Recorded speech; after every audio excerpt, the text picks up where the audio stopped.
ಸ್ನೇಹಿತರೆ, timeline tells ಚಾನಲ್ಗೆ ಸ್ವಾಗತ ಸುಸ್ವಾಗತ. ಸ್ನೇಹಿತರೆ, ಅದು ಯಾರೇ ಆಗಿರಲಿ, ತಮ್ಮವರಿಗೆ ಮೋಸ ಮಾಡಿ ತಮ್ಮನ್ನು ನಂಬಿದ ಜನರ ನಂಬಿಕೆಯನ್ನು ಬಳಸಿಕೊಂಡು ನಮಗೆ ಕಷ್ಟದ ಸಮಯದಲ್ಲಿ ಸಹಾಯ ಮಾಡಿದವರನ್ನು ನೆನೆಯದೆ ಅವರ ವಿರುದ್ಧವೇ ಪಿತೂರಿ ಮಾಡೋ ಕೆಲಸ ಮಾಡ್ತಾರಲ್ಲ, ಅಂಥವರು ಜೀವನದಲ್ಲಿ ಏಳಿಗೆ ಕಂಡಿದ್ದು ಎಂದೂ ಇಲ್ಲ. ಕೊನೆಯಲ್ಲಿ ತಾವು ಕೂಡ ಅದೇ ರೀತಿಯ ಮೋಸಕ್ಕೆ ಒಂದು ದಿನ ಎದುರಾಗಬೇಕಾಗುತ್ತೆ ಅನ್ನೋದನ್ನು ಆ ಮೂರ್ಖರು ಮರೀತಾರೆ. ಇತಿಹಾಸ ಕೂಡ ಇಂತಹ ಮೋಸಗಳನ್ನು ತುಂಬ ನೋಡಿದೆ ಮತ್ತು ಕೊನೆಯಲ್ಲಿ ಅಂಥವರ ಗತಿ ಏನಾಯಿತು ಅಂತಲೂ ನಮಗೆ ತಿಳಿಸುತ್ತೆ. ಇಂತಹ ನೀಚರು ಈಗಲೂ ನಮ್ಮ ಮಧ್ಯೆ ಇರಬಹುದು. ಅಂಥವರ ಪೈಕಿ ಈ ಅಲ್ಲಾವುದ್ದೀನ್ ಖಿಲ್ಜಿ ಸಹ ಒಬ್ಬ. ಈ ಅಲ್ಲಾವುದ್ದೀನ್ ಖಿಲ್ಜಿಯ ಬಗ್ಗೆ ತಿಳಿಯೋ ಮೊದಲು ನೀವಿನ್ನು ನಮ್ಮ ಚಾನಲ್ಗೆ ಸಬ್ಸ್ಕ್ರೈಬ್ ಆಗದೇ ಇದ್ದರೆ ಈ ಕೂಡಲೇ ಸಬ್ಸ್ಕ್ರೈಬ್ ಆಗಿ ಬೆಲ್ ಐಕಾನ್ ಒತ್ತೋದನ್ನು ಮರಿಬೇಡಿ.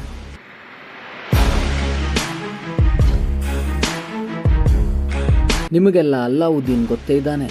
ಅವನ ಹೆಸರು ಕೇಳಿದಾಗಲೆಲ್ಲ ರಾಣಿ ಪದ್ಮಾವತಿಯ ಚಿತ್ರ ನಿಮ್ಮ ಕಣ್ಣೆದುರು ಬರುತ್ತೆ. ಇತಿಹಾಸ ಕಂಡ ಅತಿ ಕ್ರೂರಿ, ನೀಚ, ಸ್ತ್ರೀಲೋಲ ಅನಿಸಿಕೊಂಡಿದ್ದ ಈ ಅಲ್ಲಾವುದ್ದೀನ್ ಖಿಲ್ಜಿ ತಾನು ಮಾಡಿದ ಬಹುತೇಕ ಯುದ್ಧಗಳಲ್ಲಿ ಗೆಲುವನ್ನೇ ಸಾಧಿಸಿದ್ದ. ಈತ ಉತ್ತರ ಭಾರತದಿಂದ ದಕ್ಷಿಣ ಭಾರತದವರೆಗಿನ ಪ್ರದೇಶಗಳನ್ನು ಗೆದ್ದಿದ್ದ. ಸಾಕಷ್ಟು ಸಾಮ್ರಾಜ್ಯಗಳನ್ನು ನಾಶ ಸಹ ಮಾಡಿದ್ದ.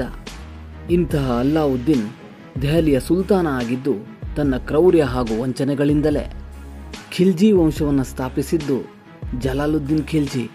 ಇವನು ಕುತುಬುದ್ದೀನ್ ಐಬಕ್ ಸ್ಥಾಪಿಸಿದ್ದ ಮಾಮುಲ್ಕ್ ಸಾಮ್ರಾಜ್ಯದ ಕೊನೆಯ ಅರಸ ಮೈಜುದ್ದೀನ್ ಐಬಕ್ನ ಆಸ್ಥಾನದಲ್ಲಿ ಹಿರಿಯ ಅಧಿಕಾರಿಯಾಗಿದ್ದವನು. ಈ ಮೈಜುದ್ದೀನ್ ಸಾವಿಗೀಡಾದ ನಂತರ ಅವನ ಅಪ್ರಾಪ್ತ ವಯಸ್ಸಿನ ಮಗ ಶಂಸುದ್ದೀನ್ನನ್ನು ಸಿಂಹಾಸನದ ಮೇಲೆ ಕೂರಿಸಿ ಮಾಮುಲ್ಕ್ ಸಾಮ್ರಾಜ್ಯದ ಚುಕ್ಕಾಣಿಯನ್ನು ಹಿಡಿತಾನೆ ಜಲಾಲುದ್ದೀನ್. ಆದರೆ ಮುಂದೆ ಆ ಬಾಲಕನನ್ನು ಕೊಲ್ಲಿಸಿ ತಾನೇ ಸುಲ್ತಾನ ಅಂತ ಘೋಷಿಸ್ಕೊಳ್ತಾನೆ ಜಲಾಲುದ್ದೀನ್. ಅಲ್ಲಿಂದ ಖಿಲ್ಜಿ ವಂಶದ ಆಡಳಿತ ಶುರುವಾಯಿತು. ಈ ಜಲಾಲುದ್ದೀನ್ನ ಅಳಿಯ ಅಲ್ಲಾವುದ್ದೀನ್. ಅವನ ಮೂಲ ಹೆಸರು ಗುರ್ಷಾಪ್. ಅಲ್ಲಾವುದ್ದೀನ್ ಕೇವಲ ಯೋಧ ಮಾತ್ರ ಆಗಿರಲಿಲ್ಲ, ಆತ ನಿಪುಣ ತಂತ್ರಗಾರ ಸಹ ಆಗಿದ್ದ. ಆರಂಭದಲ್ಲಿ ಜಲಾಲುದ್ದೀನ್ನ ಸರದಾರನಾಗಿದ್ದ ಅಲ್ಲಾವುದ್ದೀನ್ ತನ್ನ ಧೈರ್ಯ, ನೈಪುಣ್ಯತೆಗಳಿಂದ ಜಲಾಲುದ್ದೀನ್ನ ಮೆಚ್ಚುಗೆ ಗಳಿಸ್ತಾನೆ. ಆದರೆ ಅವನ ಕಣ್ಣು ಸಿಂಹಾಸನದ ಮೇಲೆ ಇದೆ ಅಂತ ತಿಳಿಯೋ ವೇಳೆಗೆ ತುಂಬ ತಡವಾಗಿತ್ತು. ಅದು 1595. ಅಲ್ಲಾವುದ್ದೀನ್ ತನ್ನ ಸೇನೆಯೊಂದಿಗೆ ದಖನ್ನ ದೇವಗಿರಿಯ ರಾಜ ರಾಮದೇವನ ಮೇಲೆ ದಾಳಿ ಮಾಡಿದ್ದ. ಆ ಯುದ್ಧದಲ್ಲಿ ರಾಮದೇವನನ್ನು ಸೋಲಿಸಿ ಅಪಾರ ಸಂಪತ್ತು, ಆನೆ, ಕುದುರೆಗಳನ್ನು ತನ್ನ ಕೈವಶ ಮಾಡ್ಕೋತಾನೆ. ಆದರೆ ಈ ಯುದ್ಧಕ್ಕೆ ಹೊರಡೋ ಮೊದಲು ಸಾಮ್ರಾಟ ಜಲಾಲುದ್ದೀನ್ನ ಅನುಮತಿ ತೆಗೆದುಕೊಂಡಿರಲಿಲ್ಲ ಅನ್ನೋದು ಆಸ್ಥಾನದ ಸಾಕಷ್ಟು ಜನರ ಕೆಂಗಣ್ಣಿಗೆ ಗುರಿಯಾಗಿತ್ತು. ಆಸ್ಥಾನದ ಹಿರಿಯರು ಅಲ್ಲಾವುದ್ದೀನ್ ಏನೋ ಸಂಚು ರೂಪಿಸ್ತಾ ಇದ್ದಾನೆ ಅನ್ನೋ ಸುಳಿವನ್ನು ಜಲಾಲುದ್ದೀನ್ಗೆ ನೀಡಿದರಾದರೂ ಅವರ್ಯಾರ ಮಾತನ್ನು ಜಲಾಲುದ್ದೀನ್ ನಂಬಲಿಲ್ಲ.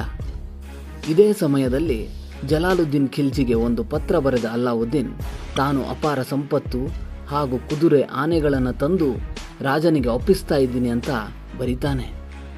ಆದರೆ ಆಸ್ಥಾನದ ಕೆಲ ಮಂತ್ರಿಗಳು ಹಾಗೂ ಸರದಾರರ ಭಯ ನನ್ನನ್ನು ಕಾಡ್ತಿದೆ, ಮಹಾರಾಜರೇ ಖುದ್ದಾಗಿ ಬಂದು ನನ್ನನ್ನು ಕ್ಷಮಿಸಿ ಆತಿಥ್ಯ ಸ್ವೀಕರಿಸಬೇಕು ಅಂತ ಆ ಪತ್ರದಲ್ಲಿ ಮನವಿ ಮಾಡ್ಕೋತಾನೆ. ಅದು ರಂಜಾನ್ ತಿಂಗಳು. ನಿಜವಾದ ಮುಸ್ಲಿಮರು ಆ ತಿಂಗಳಲ್ಲಿ ಸುಳ್ಳೇ ಹೇಳೋದಿಲ್ಲ, ಯಾವುದೇ ಕುತಂತ್ರವನ್ನೂ ಮಾಡೋದಿಲ್ಲ ಅನ್ನೋ ನಂಬಿಕೆಯ ಮೇಲೆ ಅಲ್ಲಾವುದ್ದೀನ್ ಹೇಳಿದ್ದನ್ನು ಸತ್ಯ ಅಂತ ನಂಬ್ತಾನೆ ಜಲಾವುದ್ದೀನ್. ಹೀಗಾಗಿ ಅಲ್ಲಾವುದ್ದೀನ್ ಹೇಳಿದ ಜಾಗಕ್ಕೆ ತನ್ನ ಸೈನ್ಯದೊಂದಿಗೆ ಬರ್ತಾನೆ ಜಲಾಲುದ್ದೀನ್. ಹೀಗೆ ಅವನು ಬರೋ ಸಮಯಕ್ಕೆ ಅಲ್ಲಾವುದ್ದೀನ್ನ ಸೇನೆ ಸಜ್ಜಾಗಿ ನಿಂತಿತ್ತು. ಅಲ್ಲಿ ಕೂಡ ಅಲ್ಲಾವುದ್ದೀನ್ನ ಅಣ್ಣ ಅಲ್ಮಾಸ್ ಬೇಗ್ ಜಲಾವುದ್ದೀನ್ನ ಬಂಟರು ನಿರಾಯುಧವಾಗಿ ಬರೋ ಹಾಗೆ ಮಾಡ್ತಾನೆ. ಅಲ್ಲಾವುದ್ದೀನ್ ತುಂಬ ಹೆದರಿದ್ದಾನೆ. ಶಸ್ತ್ರಧಾರಿ ಸೈನ್ಯ ನೋಡಿದರೆ ಅವನು ಇನ್ನೂ ಹೆದರ್ಕೋತಾನೆ. ಇವರನ್ನೆಲ್ಲ ದೂರ ಇಟ್ಟು ನೀವೇ ಬಂದು ಭೇಟಿಯಾಗಿ ಅಂತ ಬೇಡ್ಕೋತಾನೆ ಅಲ್ಮಾಸ್ ಬೇಗ್. ಜಲಾಲುದ್ದೀನ್ ಅಲ್ಮಾಸ್ ಬೇಗ್ನ ಮಾತನ್ನು ಮೂರ್ಖನಂತೆ ನಂಬ್ತಾನೆ. ತನ್ನ ಅಂಗರಕ್ಷಕರನ್ನು ಅಲ್ಲೇ ಬಿಟ್ಟು ಕೈಯಲ್ಲಿ ಕುರಾನ್ ಹಿಡಿದು ಅಲ್ಲಾವುದ್ದೀನ್ನ ಭೇಟಿಗೆ ಬಂದು ಬಿಡ್ತಾನೆ. ಅಲ್ಲಿ ಅಲ್ಲಾವುದ್ದೀನ್ ಅದ್ಭುತವಾಗಿ ಸುಲ್ತಾನನಿಗೆ ಸ್ವಾಗತ ನೀಡ್ತಾನೆ. ಮೊದಲು ಚೆನ್ನಾಗಿ ವರ್ತಿಸಿದ ಅಲ್ಲಾವುದ್ದೀನ್ ಸರಿಯಾದ ಸಮಯ ನೋಡಿ ತನ್ನ ಭಟರಿಗೆ ಸೂಚನೆ ನೀಡ್ತಾನೆ. ಸೂಚನೆ ಸಿಕ್ಕ ತಕ್ಷಣವೇ ಸಿಪಾಯಿಯೊಬ್ಬ ಹಿಂದಿನಿಂದ ಬಂದು ಕತ್ತಿ ಬೀಸ್ತಾನೆ. ಆ ಅನಿರೀಕ್ಷಿತ ಘಟನೆಯಿಂದ ಕೂಡಲೇ ಎಚ್ಚೆತ್ತುಕೊಂಡ ಜಲಾಲುದ್ದೀನ್ ಓಡೋದಕ್ಕೆ ನೋಡಿದನಾದರೂ ಇಫ್ತಿಯಾರುದ್ದೀನ್ ಅನ್ನೋ ಯೋಧನೊಬ್ಬ ಒಂದೇ ಏಟಿಗೆ ಜಲಾಲುದ್ದೀನ್ನ ತಲೆ ಕತ್ತರಿಸ್ತಾನೆ. ಈ ಇಫ್ತಿಯಾರುದ್ದೀನ್ ಸಹ ಒಂದು ಕಾಲಕ್ಕೆ ಜಲಾಲುದ್ದೀನ್ನ ನಂಬಿಕೆಯ ಬಂಟನಾಗಿದ್ದ. ಹೀಗೆ ಜಲಾಲುದ್ದೀನ್ನ ಮೋಸದಿಂದ ಕೊಂದ ಅಲ್ಲಾವುದ್ದೀನ್ ಅವನ ತಲೆಯನ್ನು ಮೆರವಣಿಗೆ ಮಾಡಿಸಿ ತನ್ನನ್ನು ದೆಹಲಿಯ ಸುಲ್ತಾನ್ ಅಂತ ಘೋಷಿಸ್ಕೋತಾನೆ. ಜಲಾಲುದ್ದೀನ್ನ ಮಕ್ಕಳನ್ನೂ ಸಹ ಕೊಲೆ ಮಾಡಿಸಿದ ಅಲ್ಲಾವುದ್ದೀನ್ ತಾನೇ ದೆಹಲಿಯ ಸಿಂಹಾಸನದ ಮೇಲೆ ಕೂತ್ಕೋತಾನೆ. ದುರಂತ ಏನು ಅಂದರೆ ಜಲಾಲುದ್ದೀನ್ನ ಕೊಲೆಗೆ ಸಹಾಯ ಮಾಡಿದ ಎಲ್ಲರನ್ನೂ ಮುಂದೆ ಅಲ್ಲಾವುದ್ದೀನ್ ಕೊಂದು ಹಾಕ್ತಾನೆ. ಇದಾದ ನಂತರ ದೆಹಲಿಯನ್ನು 20 ವರ್ಷಗಳ ಕಾಲ ಆಳಿದ ಅಲ್ಲಾವುದ್ದೀನ್ ತನ್ನ ಜೀವನವನ್ನು ಯುದ್ಧ, ಹೆಣ್ಣು ಹಾಗೂ ಕ್ರೌರ್ಯಗಳಲ್ಲೇ ಕಳೆದ.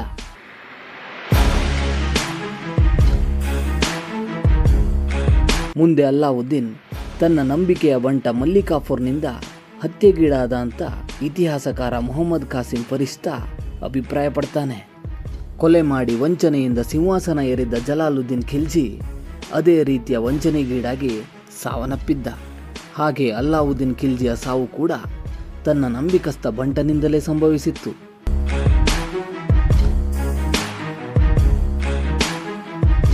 ಇದು ಸ್ನೇಹಿತರೆ ಅಲ್ಲಾವುದ್ದೀನ್ ಖಿಲ್ಜಿ ಅನ್ನೋ ಕಪಟಿ, ಯುದ್ಧ ನಿಪುಣ, ಸ್ತ್ರೀಭಾಕ ಸುಲ್ತಾನನ ಕತೆ. ಮುಂದಿನ ವಿಡಿಯೋದಲ್ಲಿ ಮತ್ತೆ ಭೇಟಿಯಾಗ್ತೀವಿ. ನಮಸ್ಕಾರ.